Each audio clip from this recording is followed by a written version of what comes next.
สวัสดีครับสวัสดีเพื่อนๆสมาชิกทุกท่านเลยนะครับวันนี้ผมมีแบบเก็บเหรียญมาในน้ำเพื่อนๆอีกนะครับนี่ก็จะเป็นเหรียญ USDT นะครับนี่ก็ต้องใช้กระเป๋าสินเพ่เหมือนเดิมนะครับถ้าเพื่อนๆท่านไหนยังไม่มีก็สามารถกดลิงก์ข้างล่างสมัครได้นะครับลิงก์สำหรับเก็บเหรียญก็อยู่ข้างล่างนะครับเพื่อนๆก็กดเข้ามานะครับจะอยู่ข้างบนนะครับถ้าเพื่อนๆกดลิงก์เข้ามาแล้วนะครับเพื่อนๆก็ไปก๊อปปี้กระเป๋า USDT มาวางตรงนี้นะครับวางตรงนี้นะครับวางที่ล็อกช่องว่างนี่นะครับ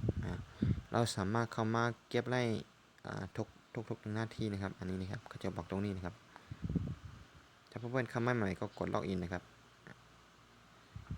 เลขกระเป๋าว่างแล้วก็กดล็อกอินนะครับแล้วก็เช็คได้กระเป๋าด้วยนะครับนี่ครับก็จะอยู่ข้างล่างนะครับในกระเป๋าของเพื่อนๆนะครับลองเช็คดูถ้ามันถูกต้องแล้วก็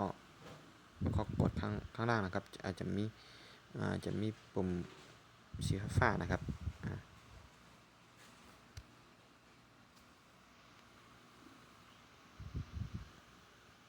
ครับก็จะมาหน้านี้นะครับเพื่อนๆก็กดตามข้างบนนะครับที่ภาษาที่ออกมานะครับ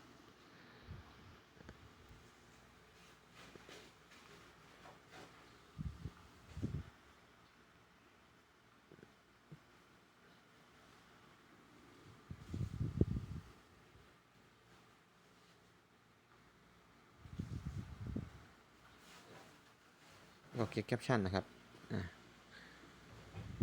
ขั้นตอนไม่ได้เยอะนะครับมีแค่3ขั้นตอนนะครับอันนี้ก็เป็นสักชิ้นนะครับ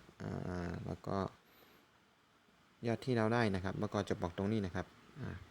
5,961 ซาโตชินะครับแล้วไปดูที่กระเป๋า Percent Pay นะครับ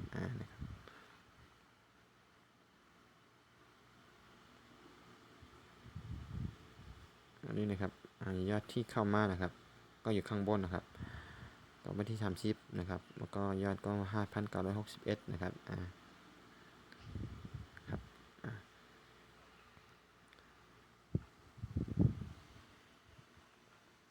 ที่นี่นะครับเพื่อนๆเข้ามาเก็บแต่ละครั้งก็อาจจะได้ไม่เท่ากันนะครับ5,961นี่คือว่าน้อยสุดแล้วนะครับบางครั้งก็อาจจะได้เป็น10,000 20,000ใช่ไหมครับก็แล้วแต่ช่องนะครับแล้วแต่ละครั้งก็อาจจะไม่เท่ากันนะครับครับสำหรับวันนี้ก็มีเท่านี้นะครับเจอกันคลิปหน้านะครับถ้าเพื่อนชอบคลิปแบบนี้ก็อย่าลืมกดไลค์กดแชร์แล้วก็กดติดตามไว้นะครับเพิ่มให้พลาดคลิปแบบนี้นะครับครับสวัสดีครับสำหรับวันนี้ก็ขอตัวลาไปก่อนนะครับครับสวัสดีครับ